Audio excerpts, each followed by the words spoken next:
जय श्री नारायण भगतजनों भागवत कथा में बताते हैं कि कपिल मुनि जी की माँ ने कपिल मुनि जी से पूछा, कपिल मुनि भगवान से पूछा कि हे वत्स, हे भगवान, कि आप मुझे ये बताइए कि सबसे आनंद जो है वो कहाँ मिलता है, सबसे सच्चा सुख कहाँ मिलता है। यह बात देवहूति ने कपिल मुनि से पूछी।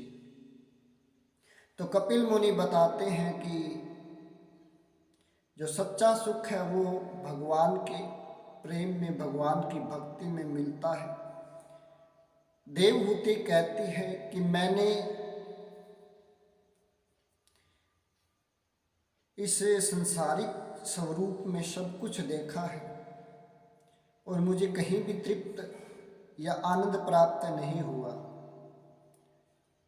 क्योंकि इस संसार रूपी मोह में पड़ करके मैंने अपने जीवन में हर एक सुख का अनुभव करना चाहा, लेकिन वह समय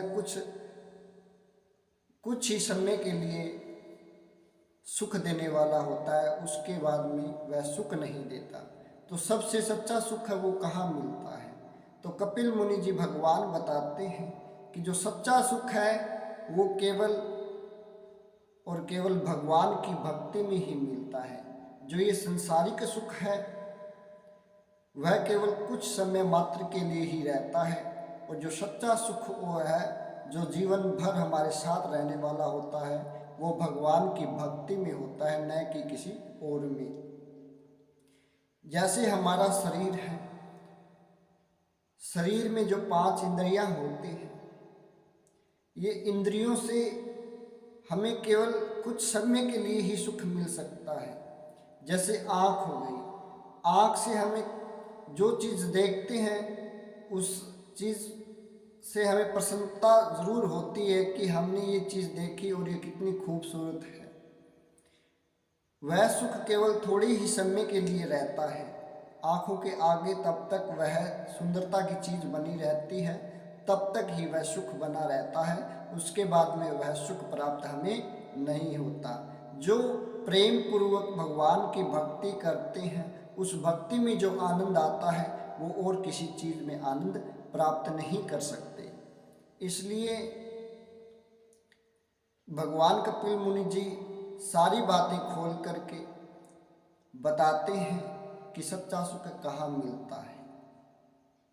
यह महाभारत के समय से कहा जाए तो जो सच्चा सुख है,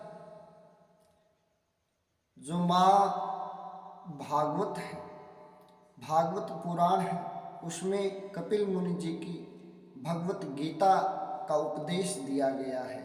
उस गीता में कपिल मुनि जी भगवान सांख्य योग का वर्णन करते हैं। उसमें सबसे पहले वह बताते हैं कि जो मन को तृप्त करने वाला जो सुख होता है वो केवल कुछ समय के लिए ही होता है, न कि हमें जीवन भर प्रदान करने वाला सुख हमारे साथ रहता है। जो भगवान की भक्ति को सच्चे अर्पण से, सच्चे मन से जो करता है, उसी में ही सच्चा आनंद प्राप्त होता है। अभी जैसे हमने पीछे कहा कि आँखों के द्वारा हम जो चीज़ देखते हैं और वह बहुत सुंदर होती है, तो कुछ समय के लिए ही उस सुंदरता में हमें सुख प्राप्त होता है। ऐसे ही हमारे शरीर की त्वचा को जब हम छू कर के आनंद प्राप्त करते हैं, तो वह सुख भी हमें कुछ ही समय के लिए ही प्राप्त होता है। जो भगवान की भक्ति में जो सुख है वो किसी में भी और कहीं सुख प्राप्त नहीं हो सकता। नाक, कान, आँख, जीवा, ये सब जो है इंद्रियों के विषय हैं, और इंद्रियों के विषय में हम इस संसारिक मोह में पड़ जाते हैं, जो हमें कभी आगे नहीं निकलने देते। इनसे आगे हम निकल नहीं सकते, और जो इनसे आगे निकल जाता है और जो भगवान में सच्चा आनंद प्राप्त करता है, वह भव सागर पार हो जाता है। कहते हैं कि भगवान सुखदेव मुनि जी ने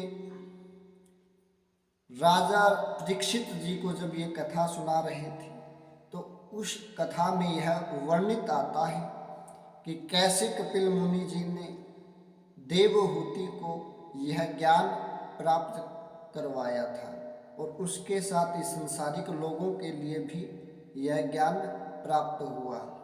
तो भगत जनों, हम आगे विस्तार से बताएंगे कि कपिल मुनि जी देवहूति को क्या क्या बताते हैं। बोली श्रीमन नारायण भगवान की जय हो।